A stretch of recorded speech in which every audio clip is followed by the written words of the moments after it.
que não era toda verdade. O que ele estava era recém-chegando e me tratou de tatarana, ou seja, que tivesse vivido esses tempos tangendo urubu, de formas que vim agora na ignorância de que eu é que era o chefe. Indagou por Zé Bebelo e, pois, de Zé Bebelo mesmo, ele tudo não sabia. Nem o parado Hermógenes, nem não tinha nenhum sinal do Joaquim Beiju, assim como aviso de outras novidades do mundo não deu. Só por terminar, se gabou de ter tido 2 ofertas para servir de jagunço de Dona Adelaide no Capão Redondo e do Coronel Rotílio Manduca em sua fazenda Baluarte. Entrei, gozando de minha pessoa de paz até nas cidades de Januária e São Francisco. Ainda proseou. Devia de ser verdade, assim como verdade completa que a burra e o burro e a tralha, ou o dinheiro para tudo adquirir, ele devia de ter roubado, tomado em terra de riquezas.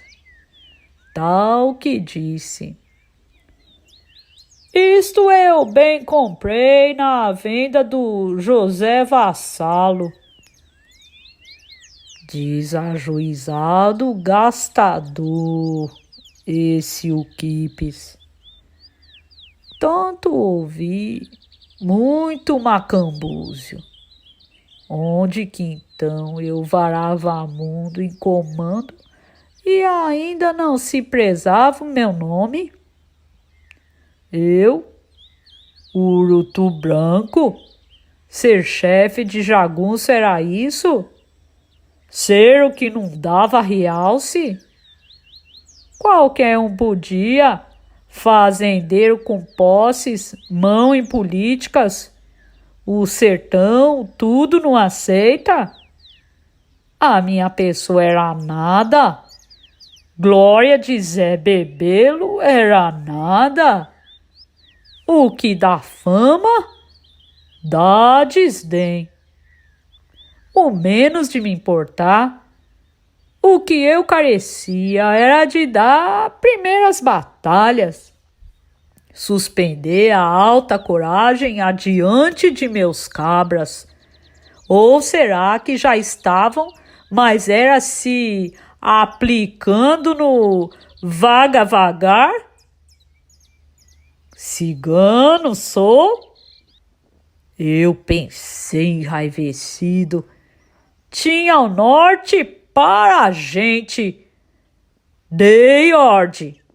Aí torcemos caminho numa poeira danã, arreto, viemos beirando o Ribeirão da Areia de rota batida. O que era que eu tencionava fazer? O senhor espere. Narro que não rendi melindres do feito de Diadorim, digo, o recado enviado. Mas, às vezes, balancei uma inquietação daquilo que era para eu bem estranhar a decisão dele de tanto absurdo. Essas desordenadas da vida da gente, tudo que estoura manso e guampa quieto e que só tem a razoável explicação para quem está mesmo longe dos motivos. Ao meio de uma coisa eu tinha certeza que Diadorim não ia me mentir. O amor somente para dizer maior verdade. Diadorim me compassava por força, mas para mandar minha Otacília assim aquela embaixada era porque ele soubesse, no zelo de seu coração, que então Otacília me tinha amor. E tanto igual sabia também de mim. Naqueles dias era. Abrandei minha lembrança em Otacília, que sincera me aguardasse em sua casa, em seu meigo estar. Agora, eu ia indo às avessas de lá da Santa Catarina, mas de arribada, minha intenção de saudade vinha voltando. Tudo nesta vida é muito cantável. Até a seguir, por um afino de momento, eu me arrepiei por trás da testa.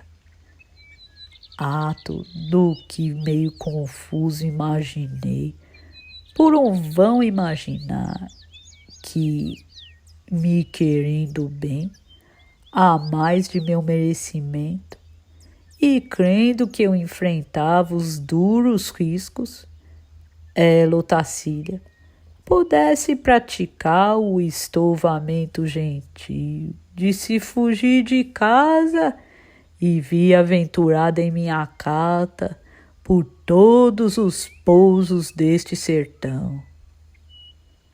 Ah, ela vinha, montada num bom cavalo corcel, aparecia de repente por meu nome perguntando. E eu declarava a grandeza real dela, definida bem do meu lado, na frente do grande bando de meus homens. Assim, de jeito tão desigual do comum, minha vida granjeava outros fortes significados. E isso variou em meu pensamento, inesperado de ligeiro supor que, a bem notado, nem foi um pensar. Arremedo de sonho também não seria de ser. Então, emendando de novo o velho juízo, tive um receio por causa que aquilo podia ser aviso do que estivesse por vir, rumo de profecias. Otacília, me lembrei da luzinha de meio mel no demorados olhares dela. Aquelas mãos que ninguém tinha me contado que assim eram assim para o gozo e sentimento. O corpo, em lei dos seios e da cintura, todo formoso, que era de se ver e logo decorar exato. E a docice da voz, que a gente depois viajasse, e não fartava frescura d'água e nenhumas todas as léguas e chapadas. Isso tudo, então, não era amor? Por força que era. E pelo sim, receei. Será tivesse Diadorim falseado fala, e o recado na verdade fosse outro, o para ela vir afoitamente que eu dela muito carecia. Divulgo o desuso disso, que era extravagâncias. Mas o senhor, acreditando que alguma coisa humana é de todo impossível, então é que o senhor não pode mesmo ser chefe de jagunço, nem na menor metade só de um diazinho, nem somente nos vastos imaginados. Ora essas, digo, se Otacília viesse, aparecesse lá no meio de nós, que segmento de coisas havia de suceder? Ah, bobeia, tolema. Otacília estava guardada, protegida, na casa alta da fazenda Santa Catarina, junto com o pai e a mãe, com a família, lá naquele lugar, para mim melhor, mais longe neste mundo. E eu, sem ser por motivo ou razão, cada dia tocava com a minha gente por contrárias bandas, para mais apartado de onde ela assistia. Ao cada dia mais distante, eu mais Diadorim. Me veja. O senhor saiba, Diadorim, que bastava ele me olhar com os olhos verdes tão em sonhos, e por mesmo de minha vergonha, escondido de mim mesmo, eu gostava do cheiro dele, do existir dele, do morno que a mão dele passava para minha mão. O senhor vai ver. Eu era dois, diversos. O que não entendo hoje, naquele tempo eu não sabia. Máximo me lembro é de que na minguante se estava no veredal das cabeceiras de um córrego, lugar de desmedidas pastagens, adonde os cavalos usufruíam em descanso. Alá, esbarramos e paramos por um dia.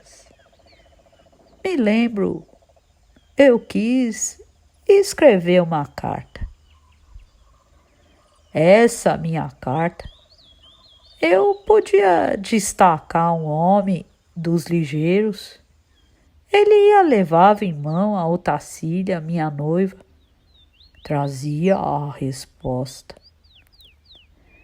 O que eu cogitei de escrever era muito singelo, as notícias de minha saúde, pergunta de como era que ela e os parentes iam passando, saudações e lembranças. Admiro que achei natural de não falar coisa de minha glória de chefia por horas. Por quê? Pois eu tive vontade de traçar uns versos também, mas que a aragem não ajudava a deduzir. Era uma sinceridade muito dificultosa. Escrevi metade. Isto é, como é que podia saber que era metade se eu não tinha ainda ela toda pronta para medir? Ah, viu? Pois isto que eu digo por riso, por graça, mas também para lhe indicar importante fato, que a carta aquela eu somente terminei de escrever e remeti quase em data de um ano muito depois. Digo o porquê? Próprio porque não pude. Guarde o Senhor. Não pude completo, mas guarde por outra. O dia vindo depois da noite. Esse é o motivo dos passarinhos.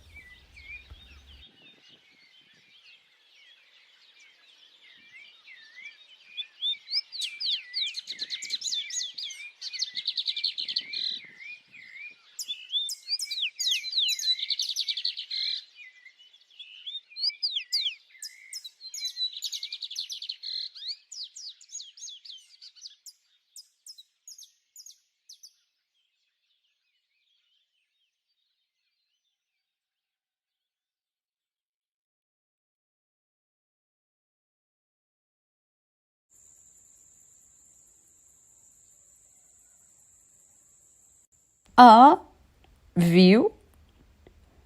Pois isto eu digo por riso, por graça, mas também para lhe indicar importante fato, que a carta, aquela, eu somente terminei de escrever e remeti quase em data de um ano muito depois. Digo o porquê? Próprio porque não pude. Guarde o Senhor. Não pude completo, mas guarde por outra. O dia vindo depois da noite. Esse é o motivo dos passarinhos. Falo por palavras tortas. Conto minha vida que não entendi. O senhor é homem muito ladino, de instruída sensatez. Mas não se aveste, não queira a chuva em mês de agosto. Já conto, já venho.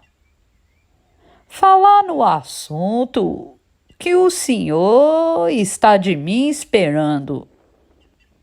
E escute. Tinha um maligno? Às vezes penso. Um boneco de capim, vestido com um paletó velho e um chapéu roto, e com os braços de pau abertos em cruz no arrozal, não é mamulengo? O passo preto vê e não vem. Os passarinhos se piam de distância. Homem é. O senhor nunca pensa em cheio no demo. O mato é dos porcos do mato. O sertão aceita todos os nomes. Aqui é o Gerais. Lá é o Chapadão. Lá, acolá, é a Caatinga. Quem entende a espécie do demo? Ele não fura, rascrava. Demorar comigo ele podia. E o que não existe de se ver, tem força completa demais em certas ocasiões. A ele vazio assim, como é que eu ia dizer? Te arreda dessa minha conversa? Ao que, pois, o que eu ia pondo na carta era quase que uma ordenada lembrança, a igualzinha repetição daquilo de Diadorim, que ela rezasse por mim, ou Tacília, orações rezasse. Ia. Mas aí houve. Amoleci mão antes de coração. Não pude diabralmente desarrazoado por outras fortes ordens. E então, de repente, tive vergonha, desgostei de estar querendo escrever aquela carta. Desisti. Guardei na mochila aquela metade. Um homem é um homem no que não vê e no que consome. Não. Ô Tacília, eu não merecia. Diadorim era um impossível. Demiti tudo.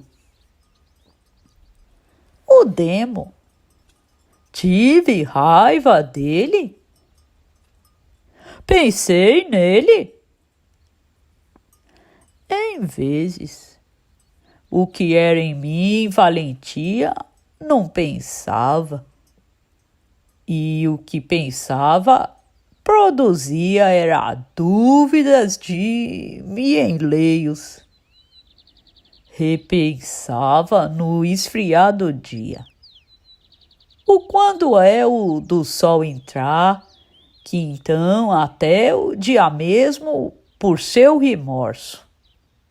Ou então, ainda melhor, no madrugal, logo no instante em que eu acordava e ainda não abria os olhos, eram só os minutos, e ali, durante, em minha rede, eu preluzia tudo claro e explicado. Assim, tu vigia, Riobaldo, não deixa o diabo te pôr cela. Isto eu divulgava. Aí eu queria fazer um projeto. Como havia de escapulir dele, do Temba, que eu tinha mal chamado. Ele rondava por me governar, mas se então governar pudesse, e eu não era urutu branco, não vinha a ser chefe de nada, coisa nenhuma. Eu carecia de um jeito, de um esperto socorro pra tentear com o sujo em suas próprias portas e, mediante, me pôr livre de fim fatal. De que modo? Mas acontece que um instante entre o sono e o acordado era assaz curto, só perpassava, não dava pé. Eu não podia me firmar em coisa nenhuma, a clareza logo cessava. Daqueles avisos e propósitos, o montante movimento do mundo me delia igual a um secar. e eu mesmo estava contra mim o resto do tempo. Não estava? Todo mundo, cada dia, me obedecia mais e mais me exaltavam. Com o que peguei aos poucos o costume de pular num átimo da rede feito fosse para evitar aquela inteligenciazinha benfazeja que parecia se me dizer a mesmo do meio do meu coração. Num arranco, desfazia aquilo. Faísca de forga. Presença de beija-flor que vai, começa e já se apaga, e daí já estava inteirado no comum, nas meias alegrias, a meia bondade misturada com maldade a meio. Agora levantava, puxava e arriava meus cirruís, cavalo para alvoradas. Saí sozinho. Saí na escuridão, o senhor sabe. Aqueles galhos de árvore batendo na cabeça da gente. Sempre eu ia até longe. Quando voltava, encontrava o pessoal se aprontando, café já coado, cavalaria em fila para a viagem. Uma vez, ainda mais longe fui que a das outras. E dei com o Lázaro. Ele se achava como que tocaiando no alto de uma árvore para se esconder, feito uma cobra aramboia. Quase levei o susto. E era um homem, chagas nojentas, leproso mesmo, um terminado. Para não ver coisas assim, jogo meus olhos fora. Promovi meu revólver. Aquele de repente se encolheu, tremido, e tremeu tanto depressa que as ramagens das árvores enroscaram um rumor de vento forte. Não gritou, não disse nada. Será que possuía sobra de alguma voz? Eu tinha de esmagalhar aquela coisa desumana. De um fato, na hora, me lembrei. Do que tinham me contado, da vez em que Medeiro Vaz avistou um enfermo desse num goiabal. O homem tinha vindo lamber de língua as goiabas maduras, por uma a uma no pé, com o fito de transpassar o mal para outras pessoas que depois comessem delas. Uns assim fazem. Medeiro Vaz, que era justo e prestimoso, acabou com a vida dele. Isso contavam, já de dentro do meu ouvido. Ah, que exília que em mim, ânsia forte, o Lázaro devia de feder. Onde estivesse, adonde fosse, lambuzava pior do que lesma grande e tudo empestava da doença à maldita. Arte de que as goiabas de todo goiabal viravam fruta peçonhenta. E de eu dar no gatilho, lei-lhe ao essa de Medeiro Vaz. Ô, Guaimoré! Xinguei e gritei pulhas. Acho que insultava era por, de certo modo, retardar meu dever. Ele não respondeu. E ante mim, assim, ninguém não respondesse. Mas fincava de me olhar. Ah, ele tinha 2 olhos no meio das folhas das folhagens. Muito coitado ele era. O senhor esteja de acordo. Mas aí Foi que vi repelir o que é ódio de leproso. Na cabeça daqueles olhos, eu armei minha pontaria.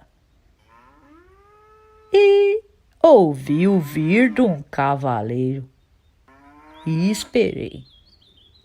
Não dissessem que eu tinha baleado a traição, o mal delazento, com escondidos de não ter testemunhas. Quem vinha? Em já madruga manhã, tudo clareado, reconheci. Diadorim. Emborcei a arma sem razão. Diadorim me perseguia? Vigia, Diadorim. Tu pune por este? Eu havia de indagar, apontando o esconso do leproso. Estou aqui, te vejo, você mesmo, Riobaldo. Ele ia dizer. Riobaldo, tem tento. A imaginação dessa conversa, eu pensei de relance, como uma brasa chia em dentro de vazia d'água. Assim estremeci, eu ente. Porque do bafo mesmo de minha ideia vã, eu estava catando tal anúncio de acusação. Tu traz o renegado? Eu e ele. O de... Então, num sutil, podia mesmo ser que ele quisesse estar tomando conta de mim? Aí, nem nunca, nem... Eu rosnei riso e espinuteei na cela, feito acordado de um cochilo de cão. E Diadorim tropeava chegando. Mas eu virei rede, rosetei com o brado, meu animal cumprindo, rompemos em galope, que era um abismo. Ê, Diogo, Dianho, ê, Diogo, ê, Dião. Retos fomos desabalando que um quarto de légua quase por doidejo. Nós três? Que eu pensei. E esbarrei, portanto, meu cavalo sacudiu o pescoço todo. Espiei em roda até com a mão. Não vi o demo. Meu espírito era uma coceira enorme. Como eu ia poder contra esse vapor de mal que parecia entrado dentro de mim, pisando em meu estômago e apertando minha largura de respirar?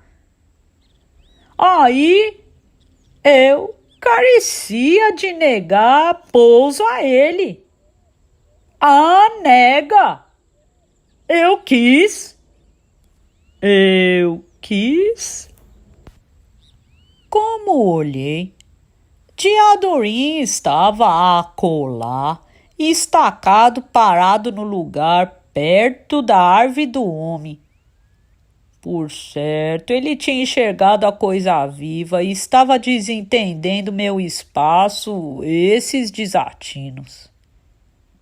Contemplei Diadorim daquela distância, montado sempre, teso de consciência, ele me parecia mais alto de ser e não bulia por mim avistado. E o Lázaro? Ah, esse que se espertasse, que fugisse para não falecer. Que é que adiantava que àquela hora os passarinhos cantassem acabando de amanhecer o campo sertão? Ah, enquanto sobejasse de viver um Lázaro assim, mesmo muito longe neste mundo, tudo restava indoente e perigoso, conforme homem tem nojo do humano.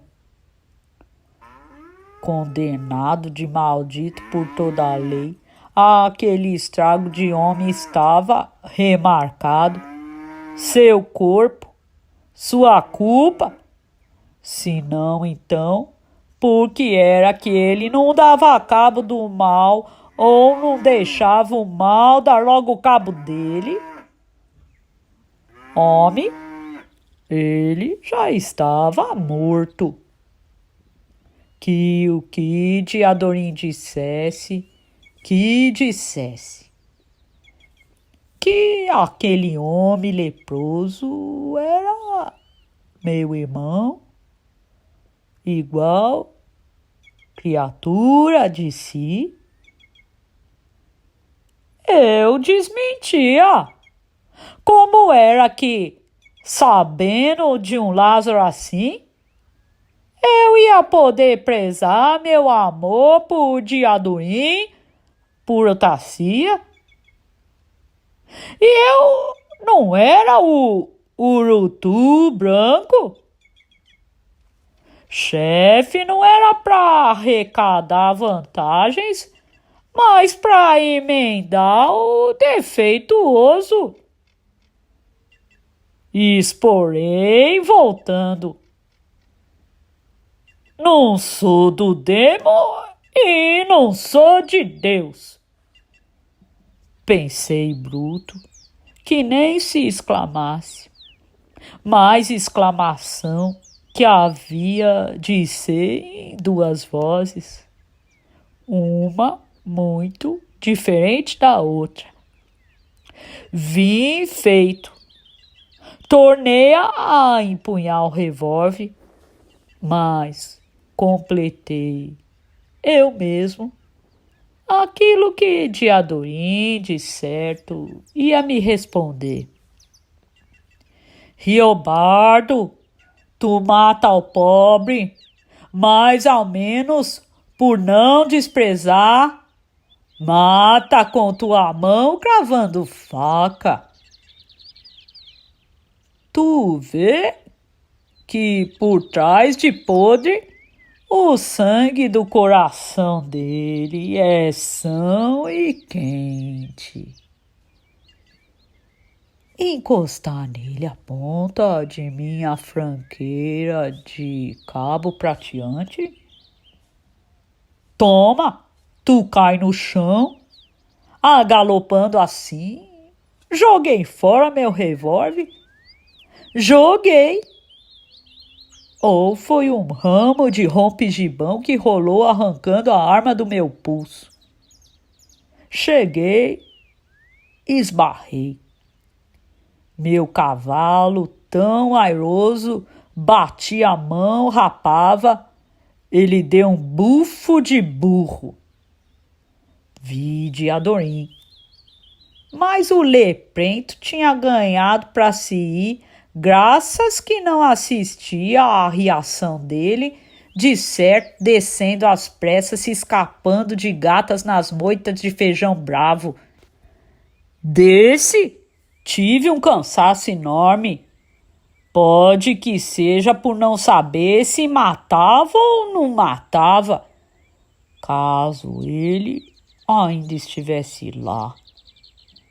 Do leproso.